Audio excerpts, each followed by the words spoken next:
Hello friends, welcome to smart job Karnataka.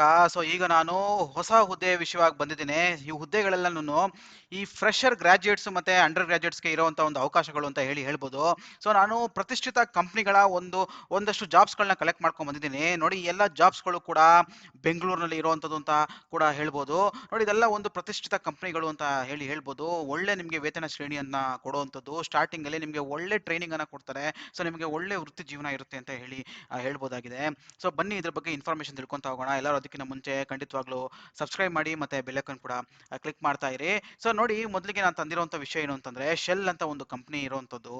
ಮತ್ತೆ ನೋಡಿ, ಇಲ್ಲಿ ಈ ಕ್ವಾಲಿಟಿ ಮೈಕ್ರೋ ಫೋಕಸ್ ಅಂತ ಒಂದು ಕಂಪನಿ, ಮತ್ತೆ ಇಲ್ಲಿ ನೋಡಿ ಗೋಲ್ಡ್ಸ್ಮನ್ ಸ್ಯಾಕ್ಸ್ ಅಂತ ಹೇಳಿ ಒಂದು ಕಂಪನಿ ಕೂಡ ಇದೆ. ಮತ್ತೆ ಇಲ್ಲಿ ಟಾಪರ್ ಅಂತ ಹೇಳಿ ಕೂಡ ಒಂದು ಕಂಪನಿ. ಸೊ ಇದೆಲ್ಲನೂ ಕೂಡ ಒಂದು ರೀತಿಯಾಗಿ ಕಾರ್ಪೊರೇಟ್ ಬೇಸ್ಡ್ ಕಂಪನಿ ಅಂತ ಹೇಳ್ಬೋದು. ಸೊ ಎಲ್ಲ ಕಾರ್ಪೊರೇಟ್ ಬೇಸ್ಡ್ ಕಂಪನಿಯಲ್ಲಿ ಸೊ ಯಾವ್ಯಾವ ಪೊಸಿಷನ್ಸ್ಗಳಿದೆ ಅಂತ ಹೇಳಿ ಒನ್ ಬೈ ಒನ್ ನೋಡ್ತಾ ಹೋಗೋಣ. ನೋಡಿ, ಇಲ್ಲಿ ಶೆಲ್ ಗ್ರಾಜುಯೇಟ್ ಆಪರ್ಚುನಿಟೀಸ್ ಅಂತ ಹೇಳಿ ಇಲ್ಲಿ ಕೊಟ್ಟಿರೋದು. ಸೊ ಇವರು ನೇಮಕಾತಿಯನ್ನ ಮಾಡ್ತಾ ಇರೋದು, ರೆಕ್ರೂಟ್ಮೆಂಟ್ ಅನ್ನ ಮಾಡ್ತಾ ಇರೋದು 2022ಕ್ಕೆ ಅಂತ ಹೇಳ್ಬೋದಾಗಿದೆ. ಸೊ ನೋಡಿ, ಇಲ್ಲಿ ಯಾವುದೇ ಒಂದು ಗ್ರಾಜುಯೇಟ್ಗಳು ಕೂಡ ಈ ಒಂದು ಹುದ್ದೆಗಳಿಗೆ ಅಪ್ಲೈ ಮಾಡಬಹುದು. ನೋಡಿ, BBA ಮಾಡಿರೋರು, BCom ಮಾಡಿರೋರು, ಮತ್ತೆ BBM ಮಾಡಿರೋರು, ಅಥವಾ BSc ಮಾಡಿರೋರು, ಮತ್ತೆ BE ಮಾಡಿರೋರು, ಇಂಜಿನಿಯರಿಂಗ್ ಮಾಡಿರೋರು ಖಂಡಿತವಾಗ್ಲೂ ಈ ಒಂದು ಹುದ್ದೆಗಳಿಗೆ ಅಪ್ಲೈ ಮಾಡ್ಬೋದು ಅಂತ ಹೇಳಿ ಇಲ್ಲಿ ಕೊಟ್ಟಿದ್ದಾರೆ. ಸೊ ನೀವು ನೋಡ್ತಾ ಇದ್ದೀರಾ. ಸೊ ಈ ಒಂದು ಲಿಂಕ್ ಅನ್ನು ನಾನು ಖಂಡಿತವಾಗಿ ಡಿಸ್ಕ್ರಿಪ್ಷನ್ ಬಾಕ್ಸ್ ಅಲ್ಲಿ ಕೊಡ್ತೀನಿ, ನೀವು ಕೂಡ ಒಂದ್ಸರಿ ಹೋಗಿ ನೋಡ್ಬೋದು. ನೋಡಿ, ಇಲ್ಲಿ ರೆಫರೆನ್ಸ್ ಐಡಿ ಕೂಡ ಇಲ್ಲಿ ಕೊಟ್ಟಿದ್ದಾರೆ. ನೋಡಿ, ಯಾವಾಗ ಅಪ್ಡೇಟ್ ಆಗಿರೋದು ಅಂತಂದ್ರೆ 10/11/2021 ಅಪ್ಡೇಟ್ ಆಗಿರುವಂತದ್ದು ಅಂತ ಹೇಳ್ಬೋದು. ನೋಡಿ, ಇಲ್ಲಿ ಫುಲ್ ಟೈಮ್ ಆಪರ್ಚುನಿಟಿ ಇರುವಂತದ್ದು. ನೋಡಿ, ಗ್ರಾಜುಯೇಟ್ಸ್ ಅಂತ ಹೇಳಿ ಕೊಟ್ಟಿದ್ದಾರೆ, ಎಕ್ಸ್ಪೀರಿಯನ್ಸ್ ಲೆವೆಲ್ ಗ್ರಾಜುಯೇಟ್ಸ್ ಅಂತ ಹೇಳಿ ಕೇಳಿದ್ದಾರೆ. ಸೊ ಇಂಥದೇ ಒಂದು ಸ್ಪೆಸಿಫಿಕ್ ಇಂಜಿನಿಯರಿಂಗ್ ಗ್ರಾಜುಯೇಟ್ ಅಂತ ಏನು ಕೇಳಿಲ್ಲ, ಗ್ರಾಜುಯೇಟ್ಸ್ ಅಂತ ಹೇಳಿ ಇಲ್ಲಿ ಕೊಟ್ಟಿರುವಂತದ್ದು.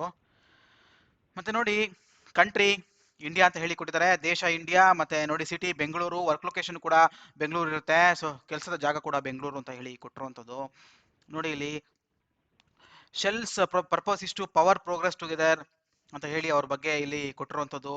ನೋಡಿ, ಇಲ್ಲಿ it is one of the world's leading energy companies ಅಂತ ಹೇಳಿ ಇಲ್ಲಿ ಕೊಟ್ಟಿದ್ದಾರೆ. ಸೊ ಸೊ ಇದೊಂದು ಪ್ರತಿಷ್ಠಿತ ಕಂಪನಿ ಅಂತ ಹೇಳ್ಬೋದು. ಸೊ ಇಲ್ಲಿ ನೋಡಿ, ಎನರ್ಜಿ ಬೇಸ್ಡ್ ಕಂಪನಿ ಅಂತ ಹೇಳ್ಬೋದು. ಸೊ ಇಲ್ಲಿ ಶಕ್ತಿಯಿಂದ ಉಪಯೋಗಿಸಿ ಉತ್ಪನ್ನಗಳನ್ನ ಮಾಡುವಂಥದ್ದು ಅಂತ ಹೇಳ್ಬೋದು. ಸೊ ಹಲವಾರು ಶಕ್ತಿಗಳುಂಟು ಅಂತ ಹೇಳಿ ನಿಮಗೆ ಗೊತ್ತಿರುತ್ತೆ. ಸೊ ಅಂತ ಹೇಳಿ ನಿಮಗೆ ತಿಳಿದೇ ಇರುತ್ತೆ. ಸೊ ಶಕ್ತಿ ಅಂತಂದ್ರೆ ಈ ವಿದ್ಯುತ್ ಶಕ್ತಿ, ನೀರಿನಿಂದ ತೆಗೆಯುವಂತ ಒಂದು ಶಕ್ತಿಯಿಂದ ನಮಗೆ ಬೇಕಾದನ್ನ ಪಡೆಯುವಂಥದ್ದು. ಸೊ ಈ ರೀತಿಯಾಗಿ ಹಲವಾರು ಈ ಒಂದು ಎನರ್ಜಿ ಬೇಸ್ಡ್ ಕಂಪನಿ ಅಂತ ಹೇಳ್ಬೋದು ಈ ಒಂದು ಶೆಲ್ ಕಂಪನಿ. ನೋಡಿ, ಇಲ್ಲಿ ಸೊ ಶೆಲ್ ಗ್ರಾಜುಯೇಟ್ ಪ್ರೋಗ್ರಾಮ್ ಅಂತ ಹೇಳಿ ಇಲ್ಲಿ ಕರಿತಾ ಇದ್ದಾರೆ. ನೋಡಿ, ಇಲ್ಲಿ 3 ಇಯರ್ ಡೆವಲಪ್ಮೆಂಟ್ ಪ್ರೋಗ್ರಾಮ್ ಅಂತ ಹೇಳಿ ಇಲ್ಲಿ ಕೇಳ್ತಾ ಇರುವಂತದ್ದು. ಸೊ ಅವ್ರು ಇದು ಏನ್ ನೋಡ್ತಾ ಇದ್ದಾರೆ ಅಂತಂದ್ರೆ, ಸೊ ಗ್ರಾಜುಯೇಟ್ಸ್ ಗಳು ಬೇಕು ಅಂತ ಹೇಳಿ ಇಲ್ಲಿ ಕೇಳ್ತಾ ಇರುವಂತದ್ದು. ಸೊ ಖಂಡಿತವಾಗ್ಲೂ ನೋಡಿ, ಇಲ್ಲಿ so there are no specific academic requirements ಅಂತ ಹೇಳಿ ಇಲ್ಲಿ ಕೇಳಿದ್ದಾರೆ. ಸೊ ಯಾವುದೇ ರೀತಿಯಾದಂತಹ ನಿಮ್ಮ ಈ ಒಂದು ಮಾರ್ಕ್ಸ್ ಅನ್ನೋದೇನಿದೆ, ಸೊ ಅಕಾಡೆಮಿಕ್ ರಿಕ್ವೈರ್ಮೆಂಟ್, ಸೊ ಆ ರೀತಿಯಾಗಿ ಏನು ಕೂಡ ರಿಕ್ವೈರ್ಮೆಂಟ್ ಎಲ್ಲ ಏನು ಬೇಡ. ಸೊ ನೀವು ಒಂದು ಪಾಸ್ ಆಗಿರುವಂತವರು ಖಂಡಿತವಾಗ್ಲೂ ಈ ಒಂದು ಹುದ್ದೆಗಳಿಗೆ ಅಪ್ಲೈ ಮಾಡಬಹುದು. ಮತ್ತೆ ಇಲ್ಲಿ ನೋಡಿ, ಇನ್ನೊಂದು ವಿಷಯ ಏನು ಅಂತಂದ್ರೆ, so must be in the final year of your graduation ಅಂತ ಹೇಳಿ ಕೊಟ್ಟಿದ್ದಾರೆ. ಸೊ ನೀವು ಫೈನಲ್ ಇಯರ್ ಅಲ್ಲಿ ಇರುವಂತದ್ದು, ನೀವು ಒಂದು ಗ್ರಾಜುಯೇಷನ್ ಅಲ್ಲಿ ಫೈನಲ್ ಅಂತವರು ಕೂಡ ಈ ಒಂದು ಹುದ್ದೆಗೆ ಅಪ್ಲೈ ಮಾಡಬಹುದು. ಮತ್ತೆ ನೋಡಿ, ಇಲ್ಲಿ so have graduated from recognised university with less than 3 years work experience ಅಂತ ಹೇಳಿ ಕೇಳಿದ್ದಾರೆ. ಸೊ ನೀವು ಆಲ್ರೆಡಿ ಗ್ರಾಜುಯೇಟ್ ಆಗಿ 3 ವರ್ಷಕ್ಕಿಂತ ಕಡಿಮೆ ವರ್ಕ್ ಎಕ್ಸ್ಪೀರಿಯನ್ಸ್ ಇರೋರು ಕೂಡ ಇದಕ್ಕೆ ನೀವು ಅಪ್ಲೈ ಮಾಡಬಹುದಾಗಿದೆ ಅಂತ ಹೇಳಿ ಇಲ್ಲಿ ಕೇಳಿರುವಂತದ್ದು. ಸೊ ನೋಡಿ, ಇಲ್ಲಿ ಒಳ್ಳೆ ಆಪರ್ಚುನಿಟಿ ಅಂತ ಹೇಳಿ ಇಲ್ಲಿ ಕೊಟ್ಟಿದ್ದಾರೆ. ಸೊ ಒಳ್ಳೆ ರೀತಿಯಾದಂತ ನಿಮಗೆ ಪ್ರಾಜೆಕ್ಟ್ಸ್ಗಳನ್ನ ಕೊಡ್ತೀವಿ ವರ್ಕ್ ಮಾಡಕ್ಕೆ ಅಂತ ಹೇಳಿ ಇಲ್ಲಿ ಕೇಳಿರುವಂತದ್ದು. ಸೊ ಈ ಒಂದು ಹುದ್ದೆಗೆ ನೀವು ಖಂಡಿತವಾಗ್ಲೂ ಅಪ್ಲೈ ಮಾಡಿ ಒಂದು ಪ್ರಯತ್ನ ಅಂತೂ ಕೊಡ್ಬೋದು. ಸೊ ನೋಡಿ, ಇಲ್ಲಿ ಅಪ್ಲೈ ಅಂತ ಹೇಳಿ ಇಲ್ಲಿ ಕೊಟ್ಟಿರುವಂತದ್ದು. ಸೊ ನೋಡಿ, ಇಲ್ಲಿ ಅಪ್ಲೈ ಅಂತ ಹೇಳಿ ಕೊಟ್ಟರೆ ಖಂಡಿತವಾಗ್ಲೂ ನೀವು ಒಂದು ಹುದ್ದೆಗೆ ನೀವು ಅಪ್ಲೈ ಮಾಡಬಹುದಾಗಿದೆ ಅಂತ ಹೇಳ್ಬೋದು. ಸೊ ನಾನು ಈ ಒಂದು ವೆಬ್ಸೈಟ್ ಲಿಂಕ್ ಅನ್ನ ಖಂಡಿತವಾಗ್ಲೂ ಕೊಡ್ತೀನಿ. ಸೊ ನೀವು ಒಂದ್ಸರಿ ಓದಿ ಸೊ ಅಪ್ಲೈ ಮಾಡಬಹುದಾಗಿದೆ. ಮತ್ತೆ ನೋಡಿ, ನೆಕ್ಸ್ಟ್ ಮೈಕ್ರೋ ಫೋಕಸ್ ಅಂತ ಹೇಳಿ ಕಂಪನಿ. ನೋಡಿ, ಇಲ್ಲಿ ಸಾಫ್ಟ್ವೇರ್ ಇಂಜಿನಿಯರ್ ಅಂತ ಹೇಳಿ ಕೇಳಿದ್ದಾರೆ. ನೋಡಿ, ಇಲ್ಲಿ ಕ್ವಾಲಿಟಿ ಇಂಜಿನಿಯರಿಂಗ್ ಎಂಟ್ರಿ ಲೆವೆಲ್ ಅಂತ ಹೇಳಿ ಕೇಳಿರುವಂತದ್ದು. ಸೊ ಫ್ರೆಶರ್, ಇದು ಯಾವುದೇ ರೀತಿಯಾದಂಥ ಎಕ್ಸ್ಪೀರಿಯನ್ಸ್ ಬೇಡ, ನಾನು ಸಾಫ್ಟ್ವೇರ್ ಇಂಜಿನಿಯರಿಂಗ್ ಅಲ್ಲಿ ಸೊ ನನ್ನ ವೃತ್ತಿ ಜೀವನವನ್ನ ಶುರು ಮಾಡಬೇಕು ಅಂತ ಅನ್ಕೊಂಡಿರೋರು ಖಂಡಿತವಾಗ್ಲೂ ಈ ಒಂದು ಹುದ್ದೆಗೆ ಅಪ್ಲೈ ಮಾಡಬಹುದು. ನೋಡಿ, ಇಲ್ಲಿ ಬೆಂಗಳೂರು ಲೊಕೇಶನ್ ಭಾರತ ಅಂತ ಹೇಳಿ ಇಲ್ಲಿ ಕೊಟ್ಟಿದ್ದಾರೆ. ಸೊ ಭಾರತ ಬೆಂಗಳೂರಲ್ಲಿ ಇರುವಂತ ಒಂದು ಲೊಕೇಶನ್. ಸೊ ನೋಡಿ, ಜಾಬ್ ಡಿಸ್ಕ್ರಿಪ್ಷನ್ಸ್ ಕೂಡ ಇಲ್ಲಿ ಕೊಟ್ಟಿದ್ದಾರೆ. ಸೊ ಖಂಡಿತವಾಗ್ಲೂ ನೀವು ಓದ್ಕೋಬಹುದು. ಸೊ ಮೈಕ್ರೋ ಫೋಕಸ್ ಅಂದ್ರೆ ಯಾರು? ಸೊ ಇದೊಂದು ಪ್ರತಿಷ್ಠಿತ ಒಂದು ಸಾಫ್ಟ್ವೇರ್ ಕಂಪನಿ, ಸಾಫ್ಟ್ವೇರ್ ಸೇವೆಯನ್ನು ಕೊಡುವಂತ ಒಂದು ಕಂಪನಿ ಅಂತ ಹೇಳಿ ಇಲ್ಲಿ ಕೊಟ್ಟಿರುವಂಥದ್ದು. ಸೊ ನೋಡಿ ಇಲ್ಲಿ ಎಕ್ಸ್ಪೀರಿಯನ್ಸ್ ಕೊಟ್ಟಿರುವಂಥದ್ದು 0 ಇಂದ 2 ವರ್ಷ ಅಂತ ಹೇಳಿ ಇಲ್ಲಿ ಕೊಟ್ಟಿದ್ದಾರೆ. ಸೊ ಖಂಡಿತವಾಗ್ಲೂ ಈ ಒಂದು ಲಿಂಕ್ ಅನ್ನು ಕೂಡ ನಾನು ಡಿಸ್ಕ್ರಿಪ್ಷನ್ ಬಾಕ್ಸ್ ನಲ್ಲಿ ಕೊಡ್ತೀನಿ. ಖಂಡಿತವಾಗ್ಲೂ ಇಂಟ್ರೆಸ್ಟ್ ಇರೋ ಈ ಒಂದು ಹುದ್ದೆಗೆ ನೀವು ಅಪ್ಲೈ ಮಾಡ್ಬೋದು. ಸೊ ನೋಡಿ ಇಲ್ಲಿ ಎಲ್ಲ ಕೇಳಿರುವಂಥದ್ದು ಬೇಸಿಕ್ ನಾಲೆಜ್ ಅಂತ ಹೇಳಿ ಇಲ್ಲಿ ಕೊಟ್ಟಿರುವಂಥದ್ದು. ನೋಡಿ ಇಲ್ಲಿ ಏನೇನು ಕೊಟ್ಟಿದ್ದಾರೆ, ಸೊ ಎಲ್ಲ ಹೋಗಿ ಒಂದ್ಸತಿ ಯೂಟ್ಯೂಬ್ ಅಲ್ಲಿ ನೀವು ಟೈಪ್ ಮಾಡಿದ್ರೆ ಖಂಡಿತವಾಗ್ಲೂ ಎಲ್ಲದಕ್ಕೂ ಬೇಸಿಕ್ ಖಂಡಿತವಾಗ್ಲೂ ಸಿಗುತ್ತೆ. ಒಂದು ಸಣ್ಣ ಒಂದು ನೀವೇ ಒಂದು ಸ್ವಲ್ಪ ಪ್ರಯತ್ನ ಪಟ್ಟು ಒಂಚೂರು ಅಲ್ಲಿ ಏನಿದೆ ಅಂತ ತಿಳ್ಕೊಂಡು ಈ ಒಂದು ಹುದ್ದೆಗಳಿಗೆ ಅಪ್ಲೈ ಮಾಡಿದ್ರೆ ಖಂಡಿತವಾಗ್ಲೂ ಒಂದು ಸುವರ್ಣ ಅವಕಾಶ ಸಿಗ್ಬೋದು. ಸೊ ಈ ಒಂದು ಹುದ್ದೆನ ಮಾಡ್ಕೊಳ್ಳೋದಕ್ಕೆ ಅಂತ ಹೇಳಿ ಹೇಳ್ಬೋದು. ಸೊ ನೋಡಿ ಇಲ್ಲಿ ಜಾಬ್ ಇಂಜಿನಿಯರಿಂಗ್ ಅಂತ ಹೇಳಿ ಇಲ್ಲಿ ಕೊಟ್ಟಿರುವಂಥದ್ದು. So engineering kind of job ಅಂತ ಹೇಳಿ ಹೇಳ್ಬೋದು. ಸೊ ಯಾರು ಒಂದು BSc ಕಂಪ್ಯೂಟರ್ ಸೈನ್ಸ್ ಅಲ್ಲಿ ಮಾಡಿರ್ತೀರಾ ಅಥವಾ BE BTech, ಸೊ ಯಾರು ಮೆಕ್ಯಾನಿಕಲ್ ಇಂಜಿನಿಯರಿಂಗು ಯಾವುದೇ ಒಂದು ಸ್ಟ್ರೀಮ್ ಆಗಿರ್ಬೋದು, ಇದು 0 ವರ್ಷ ಎಕ್ಸ್ಪೀರಿಯನ್ಸ್ ಅನ್ನ ಕೇಳಿರೋದು. ಸೊ ಯಾವುದೇ ಒಂದು ಸ್ಟ್ರೀಮಲ್ಲಿ ಮಾಡಿದ್ದೀರಾ, ಮೆಕ್ಯಾನಿಕಲ್ಲು ಆ ರೀತಿಯಾಗಿ ಇಂಜಿನಿಯರಿಂಗು ಆ ರೀತಿಯಾಗಿ ಮತ್ತೆ BSc engineering, MCA engineering, BCA ಇನ್ ಕಂಪ್ಯೂಟರು, ಸೊ ಎಲ್ಲರೂ ಕೂಡ ಈ ಒಂದು ಹುದ್ದೆಗೆ ನೀವು ಅಪ್ಲೈ ಮಾಡ್ಬೋದಾಗಿದೆ. ಸೊ ಎಲ್ಲ ರೀತಿಯಾದಂಥ ಒಂದು ಗ್ರಾಜುಯೇಟ್ಸ್ಗೆ ಒಂದು ಅವಕಾಶ ಅಂತ ಹೇಳಿ ಇಲ್ಲಿ ಹೇಳ್ಬೋದಾಗಿದೆ. ಸೊ ಈ ಒಂದು ಲಿಂಕ್ ಅನ್ನ ಕೊಡ್ತೀನಿ. ಸೊ ಏನಾದರೂ ಪ್ರಶ್ನೆಗಳಿದೆ ಖಂಡಿತವಾಗ್ಲೂ ಕಮೆಂಟ್ ಮಾಡಿ, ನಾನು ಅದಕ್ಕೆ ಖಂಡಿತವಾಗ್ಲೂ ರಿಪ್ಲೈ ಮಾಡ್ತಾ ಹೋಗ್ತಾ ಇರ್ತೀನಿ ಅಂತ ಹೇಳಿ ಹೇಳ್ಬೋದಾಗಿದೆ. ಸೊ ನೋಡೋಣ, ಮುಂದಿನ ಹುದ್ದೆ ಬಂದು ಗೋಲ್ಡ್ ಮ್ಯಾನ್ ಸ್ಯಾಕ್ಸ್ ಅಂತ ಹೇಳಿ ಒಂದು ಕಂಪನಿ. ಸೊ ಇದು ಕೂಡ ಅಷ್ಟೇ ಒಂದು ಇಂಜಿನಿಯರಿಂಗ್ ಬೇಸ್ಡ್ ಕಂಪನಿ ಅಂತ ಹೇಳಿ ಇಲ್ಲಿ ಹೇಳ್ಬೋದು. ಸೊ ಯಾವುದೇ ಒಂದು ವಿಷಯದಲ್ಲಿ ಇಂಜಿನಿಯರಿಂಗ್ ಮಾಡಿರೋರು ಈ ಒಂದು ಹುದ್ದೆಗೆ ನೀವು ಅಪ್ಲೈ ಮಾಡ್ಬೋದು. ನೋಡಿ ಇಂಜಿನಿಯರಿಂಗ್ ಕ್ಯಾಂಪಸ್ ಹೈರಿಂಗ್ ಪ್ರೋಗ್ರಾಮ್ ಅಂತ ಹೇಳಿ ಇಲ್ಲಿ ಕೊಟ್ಟಿದ್ದಾರೆ.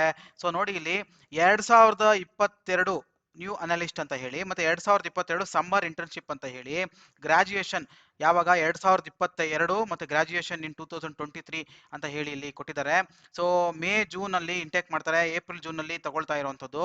ಸೊ ಗ್ರಾಜುಯೇಷನ್ 2022 ಆಗಿರೋರು ಗ್ರಾಜುಯೇಷನ್ 2023 ಆಗ್ತಾ ಇರೋರು ಸೊ ಖಂಡಿತವಾಗ್ಲೂ ಇಂಟರ್ನ್ಶಿಪ್ಸ್ಗೆ ಖಂಡಿತವಾಗ್ಲೂ ಅಪ್ಲೈ ಮಾಡ್ಬೋದು. ಇಂಟರ್ನ್ಶಿಪ್ ತಗೊಳ್ಳುವಂಥವ್ರು ಸೊ ಯಾವಾಗ ಗ್ರಾಜುಯೇಷನ್ 2023, ಸೊ ಗ್ರಾಜುಯೇಷನ್ ಮುಗಿಸಿ ಅನಲಿಸ್ಟ್ ಕೆಲಸಕ್ಕೆ ಯಾರು ಅಪ್ಲೈ ಮಾಡ್ತೀರೋ ಸೊ ಅವರು 2022ರಲ್ಲಿ ಇನ್ನೇನು ಇವಾಗ ಮುಂದಿನ ವರ್ಷದ ಒಂದು ಅವಧಿಯಲ್ಲಿ ಯಾರು ಗ್ರಾಜುಯೇಷನ್ ಆಗ್ತಾ ಇದ್ದೀರಾ ಅವ್ರಿಗೆ ಒಂದು ಅವಕಾಶ ಅಂತ ಹೇಳಿ ಇಲ್ಲಿ ಕೇಳ್ತಾ ಇದ್ದಾರೆ. ಫುಲ್ ಟೈಮ್ ತಗೊಳ್ಳುವಂಥದ್ದು ಸೊ ಮೇ ಜೂನ್ ಅಲ್ಲಿ ಅಂತ ಹೇಳಿ ಕರೀತಾ ಇದ್ದಾರೆ. ನೋಡಿ ಇಂಟರ್ನ್ಶಿಪ್ ಮತ್ತೆ ಫುಲ್ ಟೈಮ್ ಎರಡಕ್ಕೂ ಇದೆ. ನೋಡಿ ಎಲ್ಲೆಲ್ಲಿ ಅಂತಂದ್ರೆ ಬೆಂಗಳೂರು ಮತ್ತೆ ಹೈದರಾಬಾದ್ ಅಲ್ಲಿ ಅಂತ ಹೇಳಿ ಹೇಳ್ಬೋದು.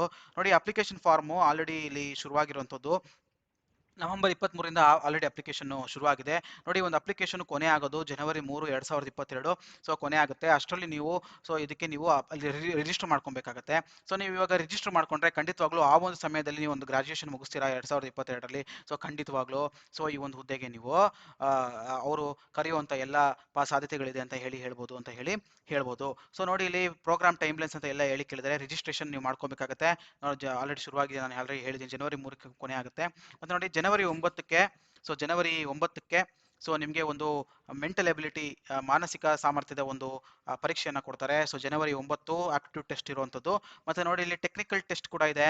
ಸೊ ಯಾವಾಗ ಫೆಬ್ರವರಿ 13, 2022 ಅಂತ ಹೇಳಿ ಇಲ್ಲಿ ಕೊಟ್ಟಿದ್ದಾರೆ. ಸೊ ಈ ಒಂದು ಆಪ್ಟಿಟ್ಯೂಡ್ ಟೆಸ್ಟು ಮತ್ತೆ ಈ ಒಂದು ಟೆಕ್ನಿಕಲ್ ಟೆಸ್ಟ್ ಅಲ್ಲಿ ಸೊ ಯಾರು ಉತ್ತೀರ್ಣರಾಗ್ತಾರೋ ಸೊ ಅದ್ರ ಬೇಸಿಸ್ ಮೇಲೆ ಒಂದು ಶಾರ್ಟ್ ಲಿಸ್ಟ್ ಅನ್ನ ಮಾಡುವಂಥದ್ದು ಅಂತ ಹೇಳಿ ಇಲ್ಲಿ ಕೊಟ್ಟಿದ್ದಾರೆ. ಮತ್ತೆ ನೋಡಿ ಇಲ್ಲಿ ಇಂಟರ್ವ್ಯೂ ಕೂಡ ಇರುತ್ತೆ. ಯಾವಾಗ ಅಂತಂದ್ರೆ ಸೊ 4ನೇ ವಾರ ಫೆಬ್ರವರಿ 2022 ಮತ್ತೆ ಅಲ್ಲಿಂದ 2ನೇ ವಾರ ಮಾರ್ಚ್ 2022ವರೆಗೂ ಕೂಡ ಸೊ ಇಲ್ಲಿ ಇಂಟರ್ವ್ಯೂಸ್ ನಡೆಯುವಂಥದ್ದು ಅಂತ ಹೇಳಿ ಇಲ್ಲಿ ಕೊಟ್ಟಿರುವಂಥದ್ದು. ಸೊ ಖಂಡಿತವಾಗ್ಲೂ ಸೊ ಇದಕ್ಕೆ ಒಂದು ಪ್ರಯತ್ನ ಕೊಡಿ. ನೋಡಿ ಇಲ್ಲಿ ಕೊಟ್ಟಿದ್ದಾರೆ, this program is open for all engineering candidates ಅಂತ ಹೇಳಿ ಇಲ್ಲಿ ಕೊಟ್ಟಿದ್ದಾರೆ. ಸೊ ಇದು ಬರೀ ಇಂಜಿನಿಯರಿಂಗ್ ಕ್ಯಾಂಡಿಡೇಟ್ಸ್ ಮಾತ್ರ ಅಂತ ಹೇಳಿ ಹೇಳ್ಬೋದಾಗಿದೆ. ಬಟ್ ನಾನು ಪ್ರೀವಿಯಸ್ಲಿ ತೋರಿಸಿದ ಶೆಲ್ ಗ್ರಾಜುಯೇಟ್ ಪ್ರೋಗ್ರಾಮ್ ಅಂತ ಏನಿದೆ ಸೊ ಅದು ಇದಕ್ಕೆ ಯಾರು ಬೇಕಾದರೂ ಒಂದು ಅಪ್ಲೈ ಮಾಡಿ ಪ್ರಯತ್ನ ಪಡ್ಬೋದು. BSc ಒಂದು ಕಂಪ್ಯೂಟರ್ ಸೈನ್ಸ್ ಮಾಡಿರ್ಬೋದು, MSc ಕಂಪ್ಯೂಟರ್ ಸೈನ್ಸ್ ಮಾಡಿರೋರು ಅಥವಾ BSc ಮಾಡಿರೋರು, ಇಂಜಿನಿಯರಿಂಗ್ ಮಾಡಿರೋರು ಸೊ ಎಲ್ಲರೂ ಕೂಡ ಒಂದು ಪ್ರಯತ್ನ ಪಡ್ಬೋದು ಇದಕ್ಕೆ. ಮತ್ತೆ ಇದು ಕ್ವಾಲಿಟಿ ಇಂಜಿನಿಯರಿಂಗು ಅಷ್ಟೇನೆ. ಈ BSc computer science, BCA computer science ಮಾಡಿರೋರು, ಸೊ MCA ಕಂಪ್ಯೂಟರ್ ಸೈನ್ಸ್ ಮಾಡಿರೋರು, BE BTech computer science, mechanical ಅವರು, ಎಲೆಕ್ಟ್ರಿಕಲ್ ಅವರು, ಈ EEE ಅವರು ಯಾರು ಬೇಕಾನ ಈ ಒಂದು ಹುದ್ದೆಗೆ ನೀವು ಅಪ್ಲೈ ಮಾಡ್ಬೋದು ಅಂತ ಹೇಳಿ ಹೇಳ್ಬೋದಾಗಿದೆ. ಮತ್ತೆ ನೋಡಿ ಇದಕ್ಕೆ ಮಾತ್ರ ಬರೀ ಇಂಜಿನಿಯರಿಂಗ್ ಕ್ಯಾಂಡಿಡೇಟ್ಸ್ ಮಾತ್ರ ಅಪ್ಲೈ ಮಾಡಬೇಕು. ಸೊ ಬರೀ ಇಂಜಿನಿಯರಿಂಗ್ ಕ್ಯಾಂಡಿಡೇಟ್ಸು ಯಾವುದೇ ಒಂದು ವಿಷಯ mechanical, electrical, electronics, IS so ಯಾವುದೋ ಒಂದು ಇದಕ್ಕೆ ಕೂಡ ಅಪ್ಲೈ ಮಾಡಿ ಒಂದು ಉಪಯೋಗ ಪಡ್ಕೋಬಹುದು ಅಂತ ಹೇಳಿ ಹೇಳ್ಬೋದು. ನೋಡಿ ಇಲ್ಲಿ pre final and final year graduation and post graduation ಅಂತ ಹೇಳಿ ಕೇಳಿದ್ದಾರೆ. ಸ್ನಾತಕ ಪದವಿ ಮಾಡ್ತಾ ಇರೋರು ಕೂಡ ಇದಕ್ಕೆ ಅಪ್ಲೈ ಮಾಡ್ಬೋದು ಅಂತ ಹೇಳಿ ಹೇಳ್ಬೋದಾಗಿದೆ. ಸೊ ನೋಡಿ ಇಲ್ಲಿ ಅಪ್ಲೈ ಮಾಡೋದಕ್ಕೆ, ಇಲ್ಲಿ ರಿಜಿಸ್ಟರ್ ಮಾಡೋದಕ್ಕೆ ಇಲ್ಲಿ ಬಟನ್ಗಳನ್ನ ಕೊಟ್ಟಿರುವಂಥದ್ದು. ಸೊ ಖಂಡಿತವಾಗ್ಲೂ ಈ ಬಟನ್ಗಳನ್ನ ಒತ್ತಿ ನೀವು ಖಂಡಿತವಾಗ್ಲೂ ಇದಕ್ಕೆ ರಿಜಿಸ್ಟರ್ ಮಾಡ್ಕೋಬೋದು. ಈ ಒಂದು ಲಿಂಕನ್ನು ಕೂಡ ನಾನು ಡಿಸ್ಕ್ರಿಪ್ಷನ್ ಬಾಕ್ಸ್ನಲ್ಲಿ ಖಂಡಿತವಾಗ್ಲೂ ಕೊಡ್ತೀನಿ. ಸೊ ನೆಕ್ಸ್ಟ್ ನೋಡಿ ಕ್ಯಾಂಪಸ್ ಅಂಬಾಸಿಡರ್ ಅಂತ ಹೇಳಿ ಇಲ್ಲಿ ಕರಿತಾ ಇರೋಂಥದ್ದು. ಸೊ ಇದಕ್ಕೆ ಯಾವುದೇ ಒಂದು ಡಿಗ್ರಿ ಆಗಿರುವಂಥವ್ರು ಅಪ್ಲೈ ಮಾಡ್ಬೋದು ಅಂತ ಇಲ್ಲಿ ಹೇಳ್ಬೋದಾಗಿದೆ. ಸೊ ಇಲ್ಲಿ ನೋಡಿ ಏನು ಅಂತಂದ್ರೆ, ಸೊ ಆ, ಈ ಒಂದು ಟಾಪರ್ ಅನ್ನೋದು ಏನಿದೆ ಅಂತಂದ್ರೆ, ಸೊ ಇದೊಂದು ಲರ್ನಿಂಗ್ ಪ್ಲಾಟ್ಫಾರ್ಮ್ ಅಂತ ಹೇಳ್ಬೋದು. ಲರ್ನಿಂಗ್ ಪ್ಲಾಟ್ಫಾರ್ಮ್ ಅಂತಂದ್ರೆ ಈ ಕಲಿಕೆ ಆದಂತ ಒಂದು ಕೆಲವೊಂದು ಉತ್ಪನ್ನಗಳಿದೆ ಅವ್ರದ್ದು. ಸೊ ಈ ಒಂದು ಕಲಿಕೆ ರಿಲೇಟೆಡ್ ಮೆಟೀರಿಯಲ್ಸ್ಗಳೆಲ್ಲ ಇದೆ. ಸೊ ಆ ಮೆಟೀರಿಯಲ್ಸ್ಗಳನ್ನ ನೀವು ಹೋಗ್ಬಿಟ್ಟು ಪ್ರಮೋಷನ್ ಮಾಡುವಂಥದ್ದು. ಸೊ ಎಲ್ಲಿ ಈ ಒಂದು ಕಾಲೇಜ್ ಕ್ಯಾಂಪಸ್ಗಳಿಗೆ ಹೋಗುವಂಥದ್ದು, ಸ್ಕೂಲ್ ಕ್ಯಾಂಪಸ್ಗಳಿಗೆ ಹೋಗುವಂಥದ್ದು. ಸೊ ಅಲ್ಲಿ ಹೋಗಿ ಈ ಟಾಪರ್ ಉತ್ಪನ್ನಗಳೇನಿದೆ, ಸೊ ಈ ಒಂದು ಲರ್ನಿಂಗ್ ಮೆಟೀರಿಯಲ್ಸ್ ಏನೇನಿದೆ, ಸೊ ಕಲಿಕೆಯ ಮೆಟೀರಿಯಲ್ಸ್ಗಳೆಲ್ಲ ಏನೇನಿದೆ, ಸೊ ಅದು ಹೋಗಿ ಪ್ರಮೋಷನ್ ಮಾಡುವಂಥದ್ದು ಅಂತ ಹೇಳಿ ಇಲ್ಲಿ ಕೇಳಿದ್ದಾರೆ. ಸೊ ಎಲ್ಲ ಜಾಗದಲ್ಲೂ ಸೊ ಈ ಒಂದು ಇಂಟ್ರೆಸ್ಟ್ ಯಾರಿಗಿದೆ, ಸೊ ಯಾವುದೇ ಒಂದು ಗ್ರಾಜ್ಯುಯೇಷನ್ ಮಾಡಿರೋರು, ಸೊ ಈ ಒಂದು ಹುದ್ದೆಗೆ ನೀವು ಅಪ್ಲೈ ಮಾಡ್ಬೋದಾಗಿದೆ ಅಂತ ಹೇಳಿ ಇಲ್ಲಿ ಕೊಟ್ಟಿದ್ದಾರೆ. ನೋಡಿ ಇಲ್ಲಿ ಇನ್ಸೆಂಟಿವ್ಸ್ಗಳು ಸಿಗುತ್ತೆ, ಮತ್ತೆ ನೋಡಿ ಇಲ್ಲಿ ಲಿಂಕ್ಡ್ ಇನ್ ರೆಕಮೆಂಡೇಶನ್ಸ್ಗಳು ಸಿಗುತ್ತೆ. ಸೊ ಈ ರೀತಿಯಾಗಿ ಮಾಡ್ಬೋದು. ಸೊ ಇದು ಒಂದು ರೀತಿಯಂತ ಒಂದು ಫ್ರೆಷರ್ಸ್ಗೆ ಒಂದು ಅವಕಾಶ ಅಂತ ಹೇಳ್ಬೋದು. ಸೊ ಇದಕ್ಕೆ ನೀವು ಕೂಡ ಜಾಯ್ನ್ ಆಗ್ಬೋದು. ಸೊ ಖಂಡಿತವಾಗ್ಲೂ ನೀವು ಈ ಒಂದು ಹುದ್ದೆಗೆ ನೀವು ಅಪ್ಲೈ ಮಾಡ್ಬೋದಾಗಿದೆ. ನೋಡಿ ಅಪ್ಲೈ ಫಾರ್ ದಿಸ್ ಜಾಬ್ಸ್ ಅಂತ ಹೇಳಿ ಆಪ್ಷನ್ ಇದೆ. ಸೊ ಖಂಡಿತವಾಗ್ಲೂ ಇದಕ್ಕೆ ಕ್ಲಿಕ್ ಮಾಡ್ಬೋದು. ಮತ್ತೆ ನೋಡಿ ಇಲ್ಲಿ ಅಪ್ಲಿಕೇಶನ್ ಅಂತ ಇದೆ, ಈ ಒಂದು ಅಪ್ಲಿಕೇಶನ್ ಕೂಡ ನೀವು ಹೋಗಿ ಫಿಲ್ ಮಾಡಿ, ಸೊ ಒಂದು ಪ್ರಯತ್ನ ಅಂತ ಕೊಡ್ಬೋದು. ಸೊ ಇಂಟ್ರೆಸ್ಟ್ ಇರೋರು ಇದನ್ನ ಚೆಕ್ ಮಾಡ್ಬೋದು ಅಂತ ಹೇಳ್ಬೋದಾಗಿದೆ. ಸೊ ಫ್ರೆಂಡ್ಸ್, ಎಲ್ಲ ಇನ್ಫಾರ್ಮೇಷನ್ ನಿಮ್ಗೆ ಹೆಲ್ಪ್ ಆಗಿದೆ ಅಂತ ಅಂದ್ಕೊಂಡಿದ್ದೀನಿ. ಸೊ ನಿಮ್ಗೆಲ್ಲರೂ ನಿಮ್ಮ ಫ್ರೆಂಡ್ಸ್ಗೆ ಇಂಟ್ರೆಸ್ಟ್ ಇರ್ಬೋದು, ಸೊ ಅವರು ಕೂಡ ಇದಕ್ಕೆ ರಿಜಿಸ್ಟರ್ ಮಾಡುವಂಥ ಮನಸ್ಸಿರ್ಬೋದು. ಖಂಡಿತವಾಗ್ಲೂ ಈ ಒಂದು ವಿಷಯಗಳನ್ನ ಅವರಿಗೆ ಶೇರ್ ಮಾಡ್ತಾ ಇರಿ, ಸೊ ಅವ್ರಿಗೂ ಕೂಡ ಉಪಯೋಗ ಆಗಲಿ ಅಂತ ಹೇಳ್ತೀನಿ. ಸೊ ಎಲ್ಲರೂ ತಪ್ಪದೆ ಚಾನಲ್ಗೆ ಸಬ್ಸ್ಕ್ರೈಬ್ ಮಾಡಿ, ಮತ್ತೆ ಬೆಲ್ ಐಕಾನ್ ಕೂಡ ಕ್ಲಿಕ್ ಮಾಡಿ. ಸೊ ಎಲ್ರಿಗೂ ಒಳ್ಳೇದಾಗಲಿ. So thank you very much. Bye.